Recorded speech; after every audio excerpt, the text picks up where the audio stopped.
자, 오늘 계속적으로 이제 데스티니에 대한 시리즈로 나가지만 그 8번째부터 공동체와 관련된 데스티니를 같이 보려고 합니다. 8번째인데요. 자, 먼저 말씀 보겠습니다. 출애굽기 19장 1절에서 6절입니다. 시작. 이스라엘 자손이 애굽 땅을 떠난 지 3개월이 되던 날 그들이 시내 광야에 이르니라. 그들이 르비딤을 떠나 시내 광야에 이르러 그 광야에 장막을 치되 이스라엘이 거기 산 앞에 장막을 치니라. 모세가 하나님 앞에 올라가니 여호와께서 산에서 그를 불러 말씀하시되 너는 이같이 야곱의 집에 말하고 이스라엘 자손들에게 말하라. 내가 너희 애굽 사람에게 어떻게 행하였음과 내가 어떻게 독수리 날개로 너희를 업어 내게로 인도하였음을 너희가 보았느니라. 세계가 다 내게 속하였나니 너희가 내 말을 잘 듣고 내 언약을 지키면 너희는 모든 민족 중에서 내 소유가 되겠고 너희가 내게 대하여 제사장 나라가 되며 거룩한 백성이 되리라. 너는 이 말을 이스라엘 자손에게 전할지니라. 아멘. 데스티니를 저는 그냥 하나님의 부르심의 사명 이렇게 그냥 풀어서 계속 말하고 있습니다. 하나님을 부르셨는데 거기에는 목적이 있다는 거죠. 그것이 각 개인마다 다른데 궁극적으로는 같지만 각 개인마다는 각각 다르죠. 그러나 거기엔 분명히 하나님의 계획, 하나님의 뜻하심이 있습니다. 근데 이와 같은 개인의 데스티니는 개인으로 끝나지 않습니다. 꼭 개인의 데스티니는 국가와 연결되어 있습니다. 우선 그것을 성경적으로 보면 출애굽기 2장 10절 모세입니다. 같이 읽어볼까요? 시작. 그 아기가 자라매 바로의 딸에게로 데려가니 그가 그의 아들이 되니라. 그가 그의 이름을 모세라 하여 이르되 이는 내가 그를 물에서 건져내었음이라 하였더라. 아멘. 개인의 이름은 그가 갖고 있는 데스티니와 굉장히 긴밀하게 연결되어 있고 특별히 성경은 이 이름의 뜻이 그의 데스티니입니다. 그렇게 되는 게 굉장히 대부분 다 그렇습니다. 여호수아 무슨 뜻이죠? 저들을 저의 백성에서 구원할 자. 예수와 이런 뜻입니다. 이름 자체에 그의 데스티니가 들어가 있습니다. 모세는 이름 뜻이 뭐라고요? 물에서 건져낸 자요. 건져내었습니다. 물에서 건져냈어요. 그가 건져냄을 당했을 뿐만 아니라 그는 또 물에서 건져내는 데스티니를 갖고 있습니다. 뭐죠? 홍해에서 이스라엘 백성을 인도하여서 물 가운데서 구원하여서 다시 하나님의 언약의 땅으로 인도해가는 데스티니가 그 안에 있는 거죠. 그럼 모세라는 이름 안에 이미 그가 어떠한 부르심이 있는지 또 그 인생을 알면 어떠한 일을 해야 될지를 어느 정도 알 수가 있는 것입니다. 여호수아 볼까요? 여호수아 같이 읽어봅시다. 1장 1절 시작.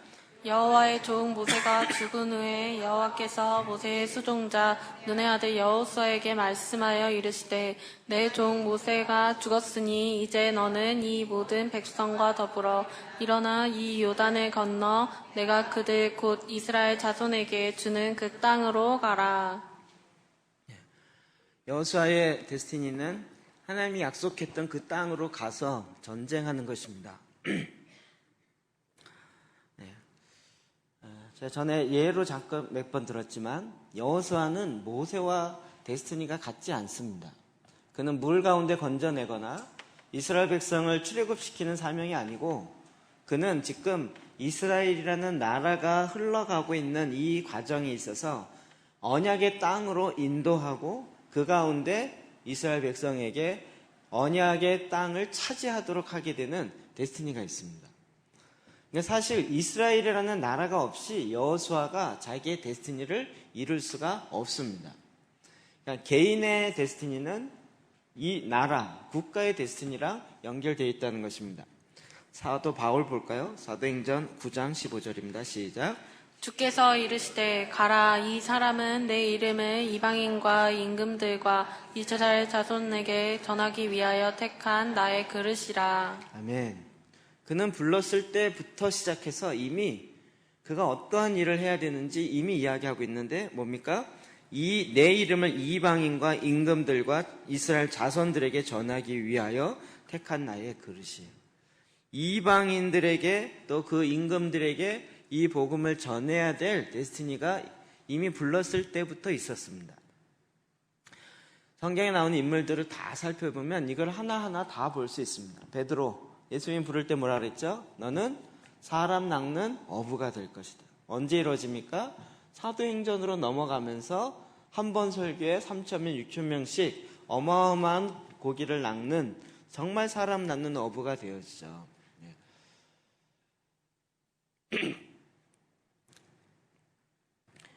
예레미야 같은 경우에도 그가 탄생하면서 이미 하나님께서 부여하신 것이 있습니다. 1장 5절입니다. 시작. 내가 너를 모태에 짓기 전에 너를 알았고 내가 배에서 나오기 전에 너를 성별하였고 너를 여러 나라의 선지자로 세웠노라 하시기로. 아멘. 예레미야는 이미 모태에서 나오기 출생하기 전에 하나님이 그를 알았어요. 뭘로 알았을까요? 영이죠, 영. 우리의 영은 내가 탄생하는 순간에 만들어지는 게 아니고 그것이 훨씬 창세 전에 있는 것입니다. 그렇죠? 이해되시나요?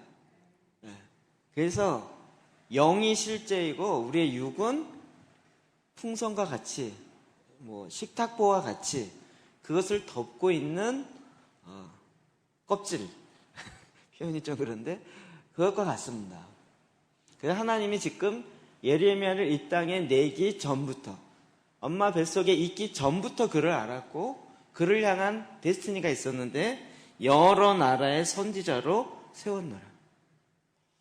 그냥 이스라엘의 선지자뿐만 아니라 여러 나라의 선지자로 세웠습니다.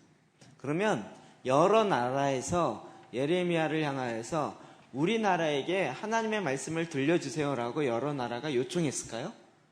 요청 안 했습니다. 그냥 대고 하나님의 말씀을 외치기 시작했습니다. 예레미야는 여러 나라의 선지자로 이미 모태 전부터 그의 데스티니가 정해져 있고 그로 인해서 그는 이 땅에 나와서 그것에 필요한 모든 훈련과 사역들이 만들어지는 과정이 있었다는 것입니다. 자, 그러면 우리의 구원은 어떻게 될까요? 나의 구원은. 나의 데스티니는 무엇일까? 우리 자꾸 이렇게 묻게 되어지는데 나의 구원은 열방과 또 연결되어 있습니다. 우리의 구원은 아브라함과 연결되어 있는데 아브라함이 열방과 어떻게 연결되어 있는지를 알면 되시겠죠? 자, 아브라함 볼까요? 창세기 12장 1절 3절까지입니다. 시작. 여호와께서 아브라함에게 이르시되 너는 너의 고향과 친척과 아버지의 집을 떠나 내가 내게 보여줄 땅으로 가라. 내가 너로 큰 민족을 이루고 내게 복을 주어 내 이름을 창대하게 하리니 너는 복이 될지라. 너를 축복하는 자에게는 내가 복을 내리고 너를 저주하는 자에게는 내가 저주하리니 땅의 모든 족속이 너로 말미암아 복을 얻을 것이라 하신지라. 아멘. 하나님은 아브라함을 택한 이유, 아브라함의 데스티니는 아브라함을 통해서 너로 큰 민족을 이루겠고 너로 복을 주어 내 이름을 창대케 하는 것에 있습니다. 아브라함은 아브라함을 통해서 여러 민족이 이루어질 뿐만 아니라 그 여러 민족들이 복을 받게 하는 통로의 역할이 그의 데스티니입니다. 그래서 땅의 모든 족속이 너로 말미암아 복을 얻을 것이라. 아브라함으로 말미암아. 그러니까 아브라함이 택해서 복을 많이 받아서 다른 나라까지 복을 줄 것 이게 아니고요. 하나님이 아브라함을 택한 이유 자체가 이거라는 거예요. 17장 5절 볼까요? 시작. 이제 후로는 내 이름을 아브라함이라 하지 아니하고 아브라함이라 하리니 이는 내가 너를 여러 민족의 아버지가 되게 함이니라. 아브라함이라는 말의 뜻은 여러 민족의 아버지라는 뜻을 갖고 있어요. 그러니까 아브라함 부를 때 여러 민족의 아버지요. 웃어서 여러 민족의 아버지요. 직사하소서 이렇게 되는 거예요. 그의 이름이 곧 그의 아이덴티티가 되고 그의 정체성인 거예요. 그의 데스티니인 거예요. 하나님은 지금도 이 일을 이루십니다. 많은 사람이 하나님이 아브라함 말고 다른 사람 또 택했으면 어떡하냐, 노아 말고 또 다른 지구를 만들었으면 어떡하냐 이거 고민하는 사람이 꽤 많더라고요. 근데 성경에 아예 딱 정해져 있습니다. 나와 있습니다. 창세기 17장 26절 시작. 인류의 모든 족속을 한 혈통으로 만드사 온 땅에 살게 하시고 그들의 연대를 정하시며 거주의 경계를 한정하셨으니. 아멘. 그들의 연대를 정하시고 거주의 경계를 한정하셨어요. 누구로 만들었어요? 한 혈통으로 만들었어요. 한 혈통으로. 그래서 그 한 혈통으로 말미암아 각 나라가 나오게 하신 거죠. 이건 하나님이 이 땅을 다스리는 통치의 단위 그 자체인 것입니다. 그렇기 때문에 저와 여러분을 부르신 하나님의 부르심의 목적은 열방과 관련되어 있습니다. 우리가 아브라함과 같은 믿음으로 구원 얻은 자들이면 아브라함의 자손, 후손들인데 우리도 그러면 아브라함과 맺은 그 하나님과의 언약이 우리에게도 유효하게 들어오는 것처럼 아브라함이 열방의 아버지이므로 우리도 그의 후손이 되어지는 거예요. 그리고 그와 같은 일은 계속 연결되어 있습니다. 성경에 보면 계속 이 얘기가 나오는데 시편 2편 8절입니다. 시작. 내게 구하라. 내가 이방 나라를 내 유업으로 주리니 내 소유가 땅끝까지 이르리로다. 아멘. 내게 구하라. 내가 이방 나라를 내 유업으로 주겠다. 제가 이거 할 때마다 농담으로 하죠. 이방 나라 우리 구한 적 없다고요. 근데 우리가 하나님께 구하면 하나님이 다른 나라까지도 너에게 주어서 내 소유가 땅끝까지 이르게 하겠다라고 주님은 계속 약속하고 있어요. 희한하게 중보자들이 기도하다 보면 꼭 열방으로 나아가게 돼요. 왜냐하면 그건 하나님의 계획이 그 가운데 있기 때문에 그래요. 자, 우리가 오늘 보았던 이스라엘의 선택 목적입니다. 출애굽기 19장 5절 6절 시작. 세계가 다 내게 속하였나니 너희가 내 말을 잘 듣고 내 언약을 지키면 너희는 모든 민족 중에서 내 소유가 되겠고 너희가 내게 대하여 제사장 나라가 되며 거룩한 백성이 되리라. 너는 이 말을 이스라엘 자손에게 전할지니라. 아멘. 이스라엘을 택한 이유가 있습니다. 이스라엘과 지금 시내산 앞에서 언약을 맺는데 여러 민족 중에서 내 소유가 되겠다는 거예요. 이스라엘과 언약 맺음으로 하나님의 소유가 되어진 백성 됐다는 거예요. 우리는 그러면 나머지 나라는 하나님의 소유가 아닌 나머지 나라인가 자꾸 이렇게 생각하는데 너희가 내게 대하여 제사장 나라가 되며 거룩한 백성이 되리라. 지금 여러 나라들이 있는데 제사장이 무엇이냐면 여러 나라들을 축복하는 축복의 통로가 되는 거죠. 제사장만 특별한 것이 아니라 여러 나라가 없으면 제사장 나라가 특별할 이유가 없죠. 다른 이방 나라들은 다 멸망시키고 이스라엘만 살려야겠다. 그러면 하나님이 굳이 열방들을 놔둘 이유가 없으시죠. 왜 이스라엘을 제사장 나라로 택하셨을까요? 아브라함과 똑같이 아브라함을 통하여 열방의 복이 전달되게 한 것처럼 이스라엘을 통하여 열방의 하나님의 율법이 하나님의 말씀이 전달되게 하려는 하나님의 국가적인 계획이 이스라엘을 통해서 이루어진 거죠. 이스라엘 했습니까? 안 했습니까? 안 전했어요. 나만, 우리만 택했다. 그래서 하나님의 뜻은 이것을 흘려보내기 원하는 건데 안 전하는 거죠. 자, 요즘에 이 말씀 때문에 계속 섬찟 놀랍니다. 로마서 11장 20절 21절 시작. 옳도다. 그들은 믿지 아니함으로 꺾이고 너는 믿음으로 섰느니라. 높은 마음을 품지 말고 도리어 두려워하라. 하나님이 원가지들도 아끼지 아니하셨은즉 너도 아끼지 아니하시리라. 제사장 나라인 이스라엘이 하나님께서 제사장 나라 삼으신 이유, 목적대로 살지 않으니까 그 원가지를 치셨어요. 그래서 거기다 접붙임 받았단 말이에요. 그래서 이방 나라의 이방인들도 하나님의 이 언약 안에 들어올 수 있는 언약 백성이 되게 하셨어요. 근데 원가지 왜 잘렸다고요? 왜 잘렸어요? 제사장 나라로서 역할을 안 했기 때문에. 근데 이방 나라가 붙었다는 이유 하나만으로 영원히 갈까요? 이방 나라가 붙었는데 이 이방 나라도 제사장 나라의 이 책임을 감당하지 않으면 원가지라도 치셨는데 젖붙임을 가진 이방의 가지는 그냥 두시겠느냐 이 얘기잖아요. 여러분 믿으시나요? 이게 좀 심각해지죠. 지금 우리가 대한민국이 세계적인 교회를 갖고 있다라는 것만으로 전혀 교만하게 앉아있을 수가 없어요. 세계적인 교회를 치면 초대교회 예루살렘 교회가 최고였어요. 그 예루살렘 교회도 돌 위에 돌 하나 놓지 않고 다 흩으시고 다 흩어지게 나갔는데 하나님께서 그냥 놔두시겠냐고.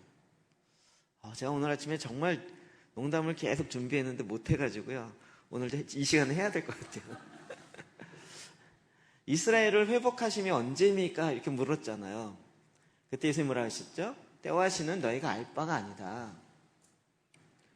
그런데 예수님이 답을 줬으면 어떻게 됐을까요? 이스라엘 나라가 회복되심이 언제입니까? 그랬더니 예수님이 언제 회복됐죠? 1948년에 회복될 것이니라. 지금 물어볼 때가 언제예요? AD 33년경. 그런데 1948년에 회복될 것이다. 그러면 여러분 머릿속에 계산이 나오세요? 농담도 수준이 맞아요. 아마 알려줬으면 그 물어봤던 사람이 48년이 아니라 1948년이요? 아니면 1900년 동안이나 이 흩어진 상태로 있어요. 제가 보기 다 까무러쳤거나 포기했거나 예수님이 알려주시지 않는 것이 다행인 거죠. 네, 우리가 좀 이렇게 성경을 재미있게 봅시다. 우리는 그 이스라엘이 나라로 다시 회복된 게 언제인지 아는 거죠. 이거는 정말 어마어마한 상징이라고 계속 말씀드립니다. 1900년 만에 없어졌던 나라가 다시 회복되어지는 경우는 이스라엘 말고 없어요. 1900년 만에 그 정체성을 유지할 뿐만 아니라 다시 나라로 회복되어지는 이 어마어마한 사건은 기적 중의 기적인 거죠. 우리는 그것을 이렇게 눈으로 보면서도 기적을 못 믿어요. 주님 왜 회복시켰습니까? 말씀해 보니까 나중에 원가지와 덧붙임 받은 가지가 다 그리스도 안에서 한 세 사람이 되게 하시겠다는 거예요. 하나님이 말씀하셨어요. 그러니까 원가지도 회복돼야 되는 거예요. 하나님 회복시키겠다라고 이야기하셨어요. 근데 그 때와 시는 얘기 안 하겠다 그랬는데 그 때와 시가 1900년이 지난 다음에나 된 거죠. 그리고 그것이 지금 우리의 눈앞에 보여주고 있는 거죠. 그러니까 지금 저와 여러분도 제사장 나라로, 제사장 국가로 사명을 다시 받습니다. 게다가 우리 교회는 제사장 기도를 하는 한국의 이제 첫 스타트를 끄는 제사장 뭐라 그래야 되나요? 제사장 기도의 선두주자들입니다. 그렇죠? 선두주자들입니다. 그러면 제사장 나라 삼으신 하나님의 뜻이 그대로 적용되지 않겠냐고요. 그대로 적용되지 않겠냐고요. 하나님은 왜 제사장 나라 삼으셨어요? 열방을 축복하라고요. 열국을 하나님의 축복을 나누고 하나님의 말씀을 그대로 전하라고요.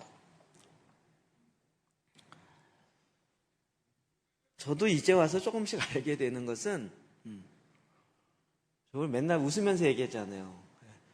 웬 이 시골에 이집트 사람들 오고 이 시골에 사람들이 오면서 도대체 이런 일이 일어나겠냐고요. 왜 이럴까요? 이 시골에 일어나야 이득진 목사가 한 게 아니라 하나님이 하셨다는 것을 나타낼 수밖에 없기 때문에, 고백할 수밖에 없기 때문에. 하나님이 제사장 나라로서의 정체성을 갖고 있는 자들에게 하나님이 원래 갖고 계셨던 그 뜻을 풀어놓기를 원하는 거죠. 계시록 5장 10절입니다. 시작. 그들로 우리 하나님 앞에서 나라와 제사장들을 삼으셨으니 그들이 땅에서 왕노릇하리로다 하더라. 아멘. 원래 원했던 것처럼 땅에서 왕노릇하는, 땅에서 다스리는 이 사명이 이제 저와 여러분 가운데 회복되는 거예요. 자, 그렇다면 이제 우리의 시각을 정말 국가의 데스티니로 넓혀야 돼요. 여러분이 안 넓히면 절대 하나님의 지금 일하시는 하나님의 경륜을 알지 못해요. 게다가 나의 개인적인 부르심도 알지 못해요. 하나님은 자꾸 지금 하나님의 온 열방을 만드셨습니다. 온 세계가 다 하나님의 것입니다. 그래서 온 세계를 향하여 지금 하나님의 계획을 갖고 움직이시고 그 계획을 알고 이 땅에 다스리고 통치해야 될 제사장 나라를, 그리고 제사장 사명을 감당하는 저와 여러분을 딱 택하시고 제사장 나라로 훈련시키셔서 이제 대화하기 시작하는 대화. 내가 지금 몽골리아를 향해서 이런 계획을 갖고 있다. 그랬더니 우리가 딱 뭐라 그래요? 몽골리아가 뭐예요? 어디예요? 몽골이라는 단어는 좀 우리나라로 치면 조생진 이런 의미예요. 몽골리아 그러면 그 나라를 좀 존중해서 부를 때 쓰는 이름이에요. 하나님 지금 몽골을 향해서 계획을 갖고 있다는 거예요. 그때 여러분이 딱 기도하다가 그 음성을 들으면 뭐라 그럴 거예요? 웃죠? 아니, 왜 뜬금없이 몽골이에요? 이게 도대체 나랑 무슨 관계가 있냐고요? 그러면 제가 생각하기에 저 순수한 저의 생각입니다. 하나님 뭐라 그러실까요? 한 5년 후에 보자. 10년 후에 보자. 지금 하나님은 열방을 다스릴 계획을 가지고 이 몽골을 축복할 수 있는 제사장들을 택하시고 부르시는 거예요. 그래서 그에게 딱 이야기하는데 대화의 수준이 안 되면 조금 더 넓혀갖고 와라. 이렇게 되는 거예요. 여러분이 정말 이게 한번 해보시면 돼요. 제가 이걸 왜 하냐면 안산시를 변화시키려고 제가 정말 마음에 작심하고 했다니까요. 정말 해보려니까 이게 왜 정치인이 그렇게 사는지 알겠어요. 한 도시를 변화시키려고 해봤더니요, 시장 하나 잘 돼갖고 절대 되는 법이 없어요. 모든 시정에 필요한 부처가 다 저에게도 필요해요. 교육청도 필요하고요. 그 다음에 제가 안산시 교육청도 갔었고요. 중소기업 거기도 갔었고요. 중소기업 거기 어디죠? 그 다음에 돈 잘 걷도록 세무서도 가보고요. 경찰청도 있고요. 경찰청 안에도 단원구 이렇게 경찰청 둘로 나눠져 있잖아요. 그 다음에 이 백성들의 보건 문제, 그러면 또 보건소도 돌아다녀야 되고요. 보건소 돌아다니다 보니까 최근에 또 페이스북에 다시 뜨더라고요. 우리나라 OECD 국 중에서 결핵 1위예요. 결핵 1위.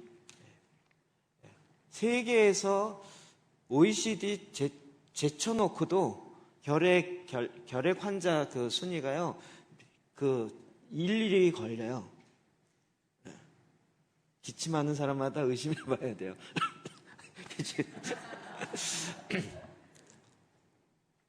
우리나라 아직 결핵에 있어서 안전국가가 아니에요. 이 통계가 제대로 발표되면요, 지금 난리 날 상황이에요, 사실은. 그러면 또 보건. 그러니까 그냥 하나만 돼서 될 게 아니고요, 총체적인 거예요. 그런데 시장 혼자 이거를 북치고 장구치고 절대 다 할 수가 없어요. 각각 영역에 부름받은 모든 사람들이 같은 마음을 갖고 같이 움직여야 된다니까요. 복지국, 제가 전에 그것 하나 경험해 보고요, 정말 깜짝 놀래고 그 다음부터 공무원 욕하는 걸 딱 입을 닫았어요. 한양대 전철역 앞에 큰 감자탕 집이 오픈을 했는데요, 200평인가 되는 큰 집이 오픈을 했어요. 앞에 주차장도 있고. 근데 그 집이 오픈하면서 오픈 행사를 했는데 자기는 떡을 안 돌리고 쌀을 돌리겠다. 그래갖고 200포를 그 앞에 놓고, 그리고 쌀을 놓고, 그 다음에 태진아를 불러서 공연을 했어요. 이 쌀 중에 100포를 DS교에 줄 테니까 와서 가져가십시오. 이랬어요. 그리고 그 각각 가져가시는 대표들이 와서 우리 오픈 행사에 참여해 주세요. 그래갖고 거기가 해필 제가 담당하는 교구라 제가 대표로 갔어요. 왔더니 막 태진아가 막 부르고 부르는데 웬 술을 이만큼 취하신 분이 올라가서 마이크 뺏고 하면서 뭐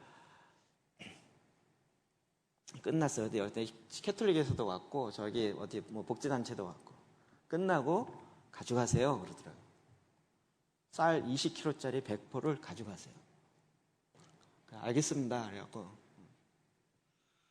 스타렉스에다가 100포를 실었는데요. 뒤축이 축 20kg짜리 100포니까 이게 2톤이에요. 2톤. 2000kg. 그렇죠? 맞나요? 2톤이에요. 우리가 보통 1톤 화물이 그러거든요. 보통 그 1톤 트럭. 근데 이게 2톤이 실리니까요. 밑이 그랜저급 이상으로 쭉 밑으로 쳐져가지고요. 차가 밑으로 쫙 깔려서 갔는데 되게 안정감이 있더라고요. 그래서 제가 이걸 왜 공무원들이 나눠주지? 왜 교회 보고 하냐고. 그래갖고 동사무소 알아봤어요. 동사무소에 복지 직원 딱 1명이에요. 1명. 그래 깜짝 놀랐어요. 그래서 거기다가 이 100포 갖다 주면서 이거 갖다 주라 그러면요. 정말 쌍욕에 가깝게 욕해요. 내가 지금 그 당시 뭐 기초생활수급자 이런 분만 300 몇 명의 모에 몇 명의 그거를 돌아봐야 되는데 혼자 그걸 서류 정리하기도 힘든데 그 집을 갈 시간은 1년에 한 번도 없어요. 그거 전체를 커버할 수 있는 사람이 1명이에요. 그런데 이 복지가 되네 안 돼. 그거 1명이 그걸 어떻게 감당하냐. 그러면 주민자치에 그런 복지국의 사람이 100명은 있어야 그게 커버될 것 같은데 그 주민자치센터의 직원 자체가 20명이 넘지가 않아요. 도저히 감당이 안 돼요. 그러니까 이거 여러분 실제로 하려고 현장에 딱 들어가 보면 이게 감이 팍 와요. 절대 혼자 북치고 장구치고 할 수 있지가 않아요. 하나님의 이 국가나 도시의 이 일을 이루려면 반드시 모든 사람들이 같은 마음으로 같이 일어나야 가능해요. 지금 하나님께서 열방을 통치하실 때 어느 한 나라가 잘하는 것으로 되어지지 않는다고요. 그러니까 저와 여러분을 자꾸 국가적 시스템 안으로 그 수준을 다스릴 수 있는 수준으로 자꾸 끌어올리시는 거예요. 이 부분은 하나님 내려오시는 것이 아니라 하나님은 하나님의 계획을 계속 해 가셔야 하기 때문에 이 수준을 낮추면 동사무소 수준밖에 안 되는 거예요. 그러니까 지금 열방을 하나님이 통치하고 다스리려면 이 일을 함께 할 수 있는 말이 통하고 인식이 통하고 의식이 통해서 그 차원에서 일할 수 있는 그와 같은 선택된 제사장들이 필요한 거예요. 여러분이 심각하신 겁니까? 은혜를 받는 겁니까? 졸리시는 겁니까? 제가 약간 해석이 안 되는. 그래서 제가 지난번에 이 얘기를 드린 거죠. 성경을 이 국가의 개념, 나라의 개념으로 보니까 이게 나라를 어떻게 다스리는지에 대한 그 내용으로 실렸다는 거예요. 그냥 성경 중에 이게 다 보이기 시작하는 거예요. 아브라함, 언약과 믿음이 시작해서 그 나라가 어떻게 시작됐는지 나라의 정통성 이것이 나오게 돼요. 모세, 그 나라의 법. 우리가 법을 모르고 그 나라를 다스릴 수가 없잖아요. 법대로 다스려야 되는데 그 법이 어떠해야 되는지. 요즘에요, 저희 교단의 한 교수님이 레위기 강의에 책을 썼어요. 그래갖고 한 500페이지 정도 되는 두꺼운 책을 썼는데 아주 지금 대박이에요. 책을 찢자마자 일주일 만에 2판을 찍고요. 지금 3판, 4판 찍어요. 레위기 주석이 거의 없었어요. 그분이 그 레위기 주석을 처음으로 제대로 썼더라고요. 그래서 거기에 그 중에 이제 한 챕터가 있는데 소재. 자기는 소재를 만드신 하나님을 그걸 해석이 되면서 울기 시작했다는 거예요. 여러분 제사에 양, 염소, 송아지, 소 잡고요. 여러분 그거 5%도 안 돼요. 제사 드리는 사람. 대부분의 백성들은 가난하기 때문에 곡식 빻아가지고 주님께 드리는 그 소재밖에 드릴 수밖에 없어요. 90% 이상이요. 근데 하나님이 그거를 거절하지 않고 그 가난한 사람이라도 그냥 조그만 곡식이라도 빻아서 하나님께 드릴 수 있도록 그런 소재를 만들고 이것을, 그러니까 제사마다 소재가 안 들어가는 데가 없어요. 그 하나님의 마음을 느끼면서 레위기 강해를 하는데요. 울면서 그 하나님의 마음을 이야기합니다. 이게 뭐예요? 법 가운데 들어가 있는 하나님의 마음이 있는 거예요. 그러니까 레위기가 이 모세오경의 제사와 이런 것들이요. 정말 법이 딱딱한 것이 아니라 그 법 안에는 반드시 스피릿이 들어가게 돼 있어요. 그리고 이제 영토. 그러니까 여호수아는 영토의 문제, 땅을 차지하는 거죠. 그리고 그 땅에 어떻게 다스려야 되는가? 다윗. 그 나라가 다스리고 부흥하게 되어지고. 이제 열왕기들은 많은 왕들이 그 나라를 어떻게 다스리는 다스림의 역사들이 나오는 거고요. 예수님께서는 이제 다시 이 모든 나라와 관련된 직임, 왕, 제사장, 하나님의 킹덤에 있어서 하나님이 이 나라가 어떻게 다스려야 되는지 이 시스템을 이야기합니다. 그리고 제자들에게 이제 가서 이 나라를 확장하라. 모든 민족으로 제자를 삼으라라고 이야기합니다. 이 이야기가 여러분이 그냥 나와는 상관없는 얘기다라고 할지 모르지만 하나님은 이 일 때문에 저와 여러분 불렀어요. 그리고 이걸 하길 원하세요. 그게 국가적 데스티니야. 그러니까 국가적 데스티니는 대통령이 하는 거고 국회의원들이 하는 거고 정치인이 하는 것이 아니라 하나님의 뜻 가운데 있는 것을 우리가 풀어놓으며 우리가 그것을 하나님과 같은 수준으로 이 일들을 풀어내야 된다는 거예요. 시편 22편 27, 28절 봅시다. 시작. 땅의 모든 끝이 여호와를 기억하고 돌아오며 모든 나라의 모든 민족이 족속이 주의 앞에 예배하리니 나라는 여호와의 것이요 여호와는 모든 나라의 주제심이로다. 아멘. 땅의 모든 끝이 여호와를 기억하고 돌아오며 모든 나라의 모든 민족이 주의 앞에 예배하리니. 자, 마지막 때에 되어지는 그림이에요. 땅에 있는 모든 나라들이 여호와를 기억하고 주님 앞에 돌아와야 돼요. 그런데 저 일본이 안 돌아오고 그냥 우상 숭배하면서 그냥 저러고 있어요. 이걸 누가 알려줘야 돼요? 제사장이 알려야죠. 지금 하나님의 마지막 그림에 여러분 이 열방을 통치하려는 계획은 지금 제가 보기엔 프리메이슨만 갖고 있는 것 같아요. 걔네들은 이걸 어떻게 하든지 하나로 만들 계획을 갖고 그것을 정말 차근차근 하나하나 실행을 하고 있어요. 근데 우리는 이런 얘기를 하면 이게 왜 나와 관련이 있느냐 굉장히 의아해한 거죠. 이게 놀라운 축복입니다. 시편 86편 9절이요. 시작. 주여 주께서 지으신 모든 민족이 와서 주의 앞에 경배하며 주의 이름의 영광을 돌리리이다. 아멘. 모든 민족이 와서 주의 앞에 경배하고 주의 이름의 영광을 돌리는 거예요. 여러분 하나님은 이 계획과 이 뜻을 갖고 있고 이것을 이루기 원하세요. 저희가 주보 광고를 조금 이따 내려고 했다가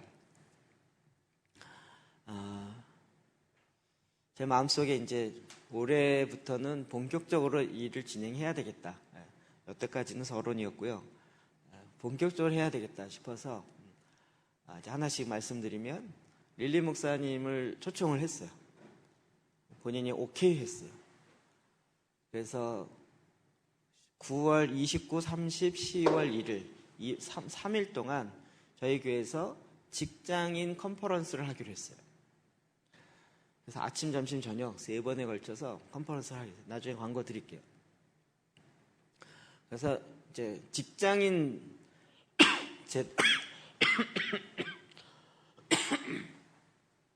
본인이 흔쾌히 오겠다 그랬어요. 그래서 제가 생각하기에 3일 동안 빡세게 하기 쉽지 않을 텐데 지난주 예배 끝나고 대만에 다시 전화 통화해서 일정을 정말 다 오실 수 있냐 그랬더니 다 제가 그 대만에서 짜준 그대로 다 하겠다고 그래서 전날 왔다가 끝나고 주일날 가시겠대요. 이 3일 동안에 여기 완전히 올인해서 집중해서 하고 가기로 하셨어요. 2달, 1달 반 후면 이제 또 해야 돼요. 쉴 여력이 별로 없어요.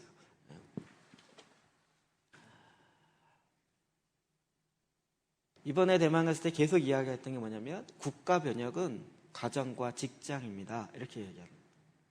무슨 얘기냐면 국가가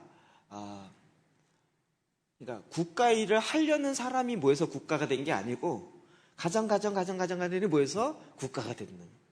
그러니까 국가의 변화는 국가의 일을 하려고 하는 국회가 변해서 되는 게 아니라 가정가정가정가정들이 바뀌어지면 국가는 바뀐다는 거예요. 그렇겠죠? 그리고 국가의 경제 시스템은 직장인이 직장해서 국가를 이룬 것이지 직장 없이 국가가 어느 날 딱 내가 국가다 이렇게 나올 수가 없다는 거예요. 그러니까 국가 변혁의 핵심은 가정재단의 변화와 직장재단의 변화가 국가 변혁의 핵심입니다. 이 얘기를 계속했어요. 굉장히 실제적이죠. 내가 내 직장에서 이 직장을 하나님의 나라가 임하게 하는 것은 직장 변화뿐만 아니라 국가 변화의 실제라는 거예요. 그래서 정말 그렇구나. 그리고 또 이미 대만에서 일을 벌리고 왔는데 글로벌 컨퍼런스 때문에 아직 얘기를 안 했다가 끝났기 때문에 드디어 말을 하기 시작합니다. 한 200명 정도 컨퍼런스 하려고 합니다. 9월 말에. 그거 끝나면 곧바로 이번에는 트랜스포메이션 스쿨을 6기를 목요일날 하지만 직장인을 위한 스쿨을 토요일날 3시부터 9시까지 동일하게 8주 동안 직장인을 위한 트랜스포메이션 직장재단 스쿨을 또 하기로 했어요. 그래서 그때부터 시작하면 10월 6일, 8일 날부터 시작해서 10월 달, 11월 달 쭉 가면 가요. 그래서 이제 9월 달 되면 이제 추석까지만 좀 쉬었다가 그 전에 미리 다 준비해놔야 되지만 끝나면 다시 여기 땅에서 여기 땅이 웃긴 얘기인데 시작해서 10월 달, 11월 달 달려가야 됩니다. 그래서 목요일 날은 스쿨하고 토요일 날은 직장재단 스쿨하고 이제 부산에서 다시 이제 스쿨을 하시겠다 그래갖고 화요일 날 또 스쿨을 하기로 했어요. 그래서 화요일 날 부산, 목요일 날 저기 스쿨, 토요일 날 직장인 스쿨 이렇게 진행 쭉 해야 돼요. 대만에서 조물린디 목사를 만났어요. 그리고 이야기를 쭉 나누면서 그분은 늘 그래요. 무엇을 도와주길 원하십니까? 무엇을 도와주면 좋겠습니까? 제가 얘기하면 거의 거기다 맞춰서 해줘요. 그래서 저는 목사님이 우리 모임에 오실 때는 저희는 이렇게 큰 컨퍼런스를 원하는 것이 아닙니다. 컨퍼런스란 어떤 운동을 막 확장시키려는 그런 포인트에서 하는 것이지 막 이렇게 크게 뭔가 해서 되어진 게 아니거든요. 그래서 실제로 할 수 있는 사람들 모여있는 리더십 서밋으로 딱 30명이든 40명이든 딱 제한적으로 해서 3박 4일 들어가서 계속 이야기하고 이렇게 리더십 서밋 형태로 진행을 할 건데 그걸 도와주셨더니 막 입이 쫙 찢어지더니 오케이 자기가 하겠습니다. 그래서 일정을 다시 정해갖고 내년 되면 일정 나와서 이렇게 진행할 거예요. 그래서 제가 앞으로 되어질 일들을 생각하면서 이건 도저히 나 혼자 할 수 있는 일이 아니다. 그래서 마음속에 다시 준비하면서 우리 TK 안에서 좀 같이 뛸 수 있는 목사님들을 좀 더 인식 공유를 하자. 그래서 젊은 목사님과 나이 좀 있으신 목사님을 구분을 좀 이렇게 나누었어요. 기준은 저예요. 저보다 나이가 어리면 젊은 목사고 저보다 나이가 많으면 좀 연세 있으시면 뭐 시키기가 좀 미안하잖아요. 좀 그러고요. 그래서 젊은 목사님들 모아놓고 지금 매주 목요일날 아침 새벽 7시부터 모여서 다시 읽고 스터디하고 외우는. 그래서 2010년도에 조물린디 목사가 한국에 처음 와서 오픈헤븐이라는 주제에 강의했던 12개의 강의를 다시 하나씩 읽으면서 스터디하고 있어요. 첫 강의가 이거였어요. 하나님이 지금 이 시대에 지금 하고 싶어하는 하나님의 일이 있다는 거예요. 그것을 하려고 하는 그 사람에게 하나님이 그를 잡고 그에게 부어주고 그를 세우고 그를 일한다는 거예요. 여러분 그렇지 않겠어요? 지금 하나님의 마음에 지금 마지막 때에 내가 하나님께서 하려는 막 이런 계획이 있는데 대부분의 그리스도인들이 거기에 관심이 없어요. 하나님 뭘 하시든 하나님 하세요? 하나님도 하시나? 하나님 바쁘시면 안 돼요. 내일 도와줘야 돼요. 그래서 내일 문제만 자꾸 막 이거 급하고 저거 급하고 이러다 보면 하나님이 이루시기 원하시는 게 뭔지 몰라요. 근데 지금 하나님은 하나님이 마지막에 완성을 이루시기 원하시는 그 일에 마음을 품고 하나님 기도를 그렇게 하는 사람, 하나님 내가 하나님 하시는 일에 내가 한 부분이라도 기쁨으로 감당하겠습니다 라는 그 사람을 통하여 일을 하시겠다는 거예요. 내가 주를 위해서 어마어마한 프로젝트를 통해서 어마어마한 일을 하겠습니다. 근데 그 프로젝트가 하나님과 상관이 없어요. 어마어마한 재벌이 된다 할지라도 지금 하나님이 마지막 때에 이루고자 하는 것은 그거랑 상관이 없어요. 성경에 보면 지금 하나님의 경륜으로 하나님이 이루고자 하는 열방이 주께 다시 돌아오며 주님이 완성하고자 하는 하나님의 계획이 있어요. 이게 지금 거의 끝바지에 다다르고 있단 말이에요. 그래서 하나님이 일하시는 것에 마음을 품고 하나님 이제 내가 내 먹을 거 입을 거 마실 것을 위해서 구하지 않고 먼저 그냥 당신의 나라와 당신의 의를 위해서 내가 구합니다. 그것을 내가 함께 다스리고 통치하겠습니다. 이런 사람들을 주님이 드디어 쓰시기 시작한다. 그런데 대만의 목사님들이 그 말씀을 들을 때 너무 바쁘기 때문에 그 일에 교회가 바쁘기 때문에 하나님의 일에 동참하지 못한다. 한국도 마찬가지예요. 목사님들도 교회도 제사장이라고 이야기하는 성도들도 자기가 하는 일이 너무 바쁘기 때문에 지금 하나님이 하시려고 하는 그 일에 동참하지 못하고 주님 내일 도와주세요 라고 기도하는데 그럴 때 그를 하나님이 쓸 수 없다는 거예요. 군사는 모집한 일을 기쁘게 하는 거예요. 그러니까 우리가 지금 기도가 말씀으로 기도하기를 바꾸는 이유 중에 뭐냐면 말씀을 자꾸 보다 보면 하나님이 뭘 원하시는지가 알아지는 거죠. 하나님 이것을 지금 이 땅에 이루시길 원하시는군요. 하나님 그 일을 이루십시오 라고 주님이 일하시기 원하시는 것을 내가 그 말씀을 계시로 깨닫고 그 말씀을 내 입에 두며 내가 그걸 선포하고 할 때 우리가 하나님이 하시기 원하는 것이 나와 함께 이것들을 이루어서 지금 이루어 간다는 거죠. 차이점 아시겠죠? 마태복음 24장 14절 시작. 이 천국 복음이 모든 민족에게 증언되기 위하여 온 세상에 전파되리니 그제야 끝이 오리라. 아멘. 주님이 지금 제가 이 말씀 자꾸 드립니다. 마지막 주님이 오시기 전에 우리가 완성해 놔야 될 조건이 있다니까요.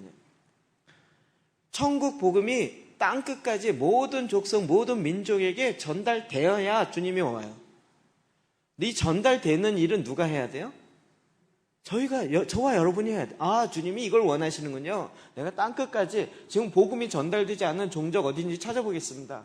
찾아봤더니 이 세상에 있는 나라가 267개였는데 그건 네이션이었고 피플로 찾아보니까 종족 개념이 나오는데 24,000개의 종족이 있었던 거예요.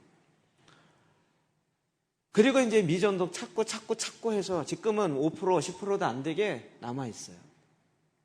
이 일은 이미 많은 사람들이 이루었어요.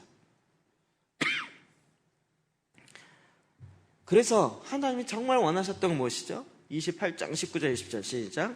그러므로 너희는 가서 모든 민족을 제자로 삼아 아버지와 아들과 성령의 이름으로 세례를 베풀고 내가 너희에게 분부한 모든 것을 가르쳐 지키게 하라. 볼지어다 내가 세상 끝날까지 너희와 항상 함께 있으리라 하시니라. 아멘. 모든 민족으로 제자를 삼아요. 이게 왜 그럴까요? 우리가 모든 민족을 축복해야 될 제사장의 책임이 있기 때문에. 그러면 제자를 삼는다는 얘기는 너 나한테 제자 훈련 받아야 돼 라는 우리식의 제자 훈련의 개념이 아니라 각 나라가 갖고 있는 하나님의 데스티니를 우리가 제사장이 알고 그것들을 축복하고 그것을 풀어놓는다는 거예요. 존물린대 목사님 한국에 왜 자꾸 오냐? 왜 한국에 대한 미련을 포기하지 않고 오냐? 뭔가 하고 싶어서. 제가 아무리 봐도 없어요. 마지막 때에 지금 동쪽에서 일어나야 되는데 동쪽에서 일어날 수 있는 나라를 보면 세 가지 조건이에요. 부흥을 경험해야 되고 선교의 경험이 있어야 되고 그것을 보낼 수 있는 경제적 부흥이 있어야 돼요. 이 세 나라가 있는 그 나라가 마지막 때에 강력하게 일을 할 텐데 이 세 가지 조건을 만족할 수 있는 나라가 동아시아에서 어디 있는가 찾아보십시오. 부흥을 경험했어요. 선교를 보내요. 그 다음에 보낼 수 있는 경제적 그것이 돼요. 이 세 개를 할 수 있는 나라가 어디겠어요? 대한민국이에요. 대한민국이 잘나서가 아니라 하나님이 지금 대한민국을 향한 하나님의 계획과 뜻이 있는데 대한민국 교회가 잠자고 있다는 거예요. 그래서 이걸 깨워갖고 내가 뭘 하고자 하는 것이 아니라 지금 이 교회가 잠자는 교회가 깨어 일어나서 하나님이 마지막 때 하고자 하는 이 일이 이 일이 완성돼야 되는데 이걸 모르고 있으니까 와서 나팔수가 되어서 나팔을 불고 있다고요. 그래서 월드 트럼펫 미션이라는 단체를 세계에 나팔 부는 단체. 진동하며 깨우며 하나님이 지금 일하시는 마지막 나팔수를 듣고 일어나십시오. 깨어나십시오. 그리고 준비되어서 달려가십시오. 그분이 매번 하는 그 예화가 뭐냐면 9.11 사태. 2001년 그 경제 쌍둥이필드 두 개가 넘어졌을 때, 그 건물이 무너졌을 때 많은 사람이 살겠다고 도망 오는데 유일하게 반대 방향으로 그 건물을 향해 달려가는 사람들이 있었다는 거예요. 누구죠? 소망관이에요. 소망관. 그들이 그 건물을 향해서 달려가기로 언제 결정했겠냐고. 언제? 건물 무너질 때요? 아니죠. 그들이 소망관이 되기로 결심했을 때요. 그래서 내가 어떠한 상황이라도 위급한 상황에 나를 필요로 하는 상황에 내가 목숨을 내놓고 달려가리라고 훈련받으면서도 결정했고 소망관 됐을 때부터 시작해서 그 훈련을 계속 받았다는 거예요. 계속. 그래서 이 건물이 무너지는 상황이라도요, 달려 들어가는 훈련이 깨어 있었고 준비했기 때문에 가능하다. 이게 2001년 9월 11일 날부터 시작되었던데 이게 그분은 영적으로 딱 풀기 시작한 거예요. 그럼 2001년부터 소위 말하는 프리메이슨과 이쪽 세력들이요, 이젠 드러내놓기를 하잖아요. 그렇지 않아요? 지금 동성애부터, 옛날엔 동성애 어디다 대고 이렇게 대놓고 얘기를 했어요. 인권? 어디 인권이야, 인권은. 지금은 대놓고 날리고, 뭐, 군에서도 무슨 동성애 인정해야 되고, 뭐, 법적으로 이야기하고, 이제는, 여러분, 이게 9.12 사태 이후로 일어나는 영적 기류의 변화예요. 근데 이 일에 있어서 깨어 준비해야 될 그 사람이 어떤 사람들이냐면, 이와 같이 국가의 데스티니를 나와 연결시켜서 아는 사람이에요. 국가는 대통령과 정치인이 잘해야지가 아니라, 그 국가의 축복의 문제는 제사장들에게 달려있다고요. 자, 오정지김에 또 이야기하면 왕이 잘하는 건 선지자와 같이 연결되어 있다고요. 왕과 선지자는 함께 연결되어 있어요. 그럼 다윗 왕도 그에게 나단이라는 선지자가 있었다고요. 다윗 왕이 너무 많이 미화되어 있다. 다윗 왕의 실수를 이야기해보면 성경에 되게 많이 나와요. 그가 밧세바 그 여인 범한 거 말고도 그 이후에도요, 그가 잘못했던 사건들이 많이 나와요. 그가 완전한 왕은 아니었어요. 그러나 그는 선지자의 말에 귀를 듣고 선지자와 함께 가는 것을 알았던 거죠. 이 시대의 선지자가 누구겠어요? 제사장들이에요. 하나님의 말씀을 받은 자들이에요. 하나님의 뜻을 아는 자들이에요. 그러니까 지금 이 국가의 데스티니가 나의 지금 오늘 하나님이 우리가 탄생하기 전에, 아니 지구가 만들기 전에 내 영을 이미 창조해 놓고 얘는 1962년도에 대한민국에 요때 태어나게 해야겠다. 그리고 나라면 자라면서 요러요러한 훈련들을 받게 될 텐데 그래서 어느 시점에 이렇게 쓸 것이다 라고 딱 정하셨단 말이에요. 저와 여러분, 여기에 한 점이라도 오차가 없이 우리는 실수했지만 하나님은 그 실수를 통해서 오히려 우리를 훈련시키시고 우리의 마음을 바꾸시고, 그래서 그런 가운데 아들 신부님이 토요일 날 말씀 전해준 게 완전 충격이었죠. 하나님의 일하심, 하나님의 방법. 그래서 저는 하나님이 일하시는 방법을 알려주는 줄 알았어요. 그래서 처음에 막 하나님이 어떻게 일하시지? 나도 좀 알고 싶다 이러고 들었는데 흔드심, 보금자리를 퍼뜨리심, 떨어뜨리심 12가지 단계가 막 다 막 휘청거리는, 하나님이 그런 방법들 통하여 우리를 준비시키시고 결국 그런 가운데서 우리로 하여금 하나님의 마음과 하나 되어지는 국가 데스티니와 같이 가게 만드셨다는 거예요. 국가 일을 하자는 얘기가 아니에요. 이 일에 저와 여러분이 지금, 그러니까 지금 이 시대가 가고 있는 걸 보면서 하나님이 무엇을 원하시는지를 우리는 아는 거죠. 그리고 희한하게요, 우리 지금 저희 보고 노아의 방주 지으라고 하나님 말씀하지 않으세요. 우리가 지금 노아의 방주를 지을 데스티니가 아니에요. 가나안 땅에 들어가 정복하라 이런 데스티니가 아닌 거예요. 지금 마지막 때의 완성을 향하여 하나님이 이루고자 하는 그 메시지 계속 나오는데, 하나님 그것을 통해서 지금 저와 여러분을 통해서 이걸 끌어가길 원하시는 거예요. 이걸 알려면 기본적으로 뭐가 돼야 돼요? 제사장의 나라가 돼야 돼요. 내가 제사장인 줄 알아서 그 제사장의 수업을 하겠습니다라고 들어가야 돼요. 지난주에도 어느 분을 만나서 이야기를 했어요. 그분이 이제 이 말씀 기도와 기도 재단과 제사장 기도를 1년 반 넘게 하셨어요. 그분이 딱 이야기하더래요. 목사님, 이게 왜 이렇게 안 퍼지죠? 정말 수없이 얘기했는데 사람이 수없이 거절하더래요. 사람 막 받아들이고 흡수하고 그럴 줄 알았더니 그 중에 할 수 있는 사람이 그렇게 많지 않고, 특별히 기도했다라고 이야기하는 사람 거의 안 받아들이죠. 나도 한 기도했고, 나도 세계적인 중보기도 팀의 한 팀이고, 이랬다라 이런 사람일수록 안 받아들여요. 참 미안하더라고요. 그러면서 이야기를 하더라고요. 그래서 제가 갑자기 공감이 확 돼가지고. 그럼에도 불구하고 하나님은 하나님의 사람을 준비시키시더라고요.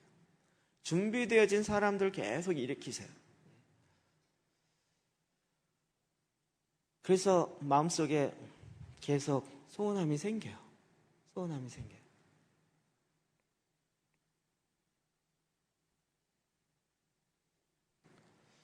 작년에 필그림 때 신안산 대학의 교수라 그러면서 왔었어요. 그래서 안산에 있다니까 너무 반갑게 인사하고, 그분이 이번에 한 달 전에 전화가 와서 이번에 안산에서 집회를 하는데 꼭 참여를 하고 싶은데 본인 위의 상사이신 원장, 친안산 대학 원장님을 참석시키고 싶다고 해서 그러시라고. 그분이 워낙 바빠서 하루 종일 참석하기는 어려울 것 같다. 일단 참관할 수 있게는 해드리겠다. 그래갖고 제가 이제 우리 스태프들한테 이야기를 했어요. 그랬더니 왔는데 스태프들은 다 기숙사에서 하느라고요. 저희 아내가 이 본당 집회실에 쪽 있는데 이 커뮤니케이션이 안 돼갖고요. 그 사람을 쫓았어요. 신안산대 원장을 쫓아버렸어요.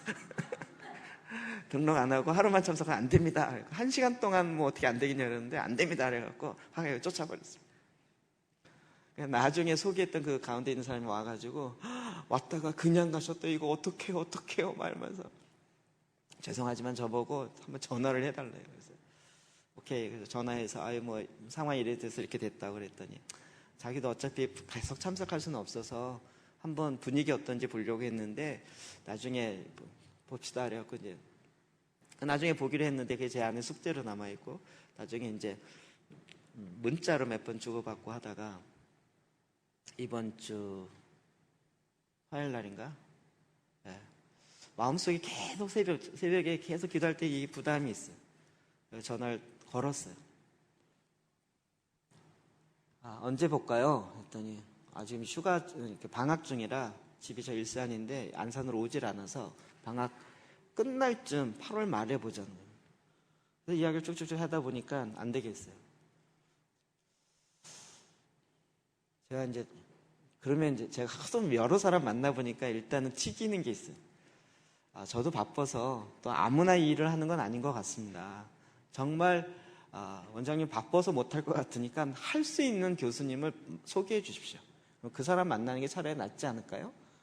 이랬더니 그 한 사람이 누굴까요? 그 사람을 차라리 소개해 주셨더니 그 사람이 딱 하시니까 그건 나죠. 이러는 거예요. 제가 여기에 감동을 받았어요. 그건 자기라는 거예요. 아줌마인데 자기라는 거예요. 그 감동 받아갖고 안 되겠다 싶어갖고 오늘 시간 있으세요? 그랬더니 왜요? 그랬더니 오늘 봅시다. 그랬더니 오늘 시간 되긴 하는. 그래갖고 즉석에서 일산까지 달려가갖고 만났어요. 한 3시간을 이야기했어요. 그 마음속에 준비되어진 사람이 있더라고요. 왜 이것을 하시려고 합니까? 제가 약간 도전적이잖아요, 그때는. 왜 이걸 하려고 합니까? 그랬더니 말을 잘 못해요. 그래서 쭉 얘기했더니 그런 거라면 자기가 해야 되겠다. 그럼 어떻게 할까요? 제가 교수님을 다 모아놓을까요? 목사님 와서 강의하실래요? 그 방법은 옛날 방법입니다. 원장님 당신이 하루에 성경 읽으면서 당신이 기도제를 하시면 됩니다. 했더니 그렇죠. 내가 하겠습니다. 딱 나오는. 그럼 나는 어떻게 할까요? 당신이 할 수 있도록 1대1로 붙여줄 테니까 하시겠습니까? 하겠다는. 그 자리에서 1대1로 붙여갖고 방학 동안에 열심히 하시고 그리고 나서 계약하기 전에 봅시다. 이랬어요. 희한하죠? 준비되어진 사람이 있어요. 우리 눈에 이렇게 탁탁 떠오르지 않지만 하나님께서 그러니까 뭔가 해야 된다라는 부담감을 가지고 해야 되는데 뭘 어떻게 해야 될지 몰라갖고 보니까요. 신한산대학에서 정말 본인이 인간으로 할 수 있는 거 다 했더라고요. 학생들에게 장학금도 줘보고 교수님하고 채플에다가 그 채플 인도하는 12명의 목사님을 안산에서 뽑아가지고 그 사람들 교수 줘가지고 해보게 하고 한 사람씩 멘토링해서 1대1로 또 가게 하고 채플 시간에 연결하고 거기에 오는 목사님 교회랑 연결해서 아이들 그 교회 가보게 하고 그 다음에 직장인 그 학교 안에는 직장인 기도회 만들어서 하고 교수 기도회 하고 학생 기도회 하고 할 수 있는 거는 다 그걸 제가 30분 동안 쭉 듣다가 그거 정말 열심히 하셨는데 이제 그거 저도 정말 열심히 했던 여러 가지 중에 한 가지인데 그 여러 가지인데 이제 그렇게 하는 걸 멈춥시다. 그리고 하나님이 직접 내려오셔서 하나님이 일하게 하십시다. 하나님이 그런 방법이 있다고 성경에 이야기했고 대만에 보니까 이렇게 되고 저희가 일을 하다 보니까 정말 하나님이 일을 행하십니다. 하나님이 일하시도록 우리가 하나님께 내어드리고 당신이 하나님께 시간을 드리고 하나님께 드려서 하나님 일하신 걸 해봅시다. 그랬더니 아멘 하시겠대요.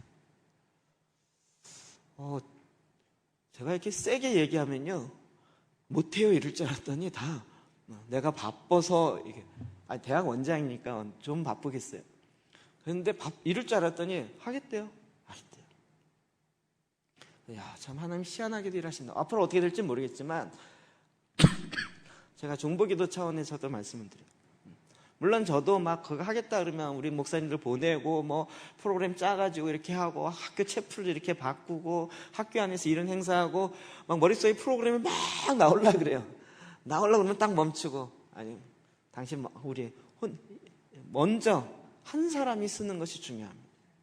하나님의 나라는 이게 한 사람부터 시작하는데 그 한 사람이 당신인 것이 너무나도 좋습니다.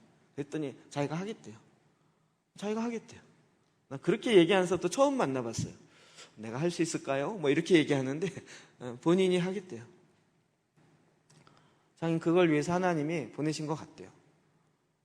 벌써 자기의 데스티니도 찾아가려고 하더라고요. 그래서 이 사람 너무 빠른데? 일단은 말씀부터 봅시다.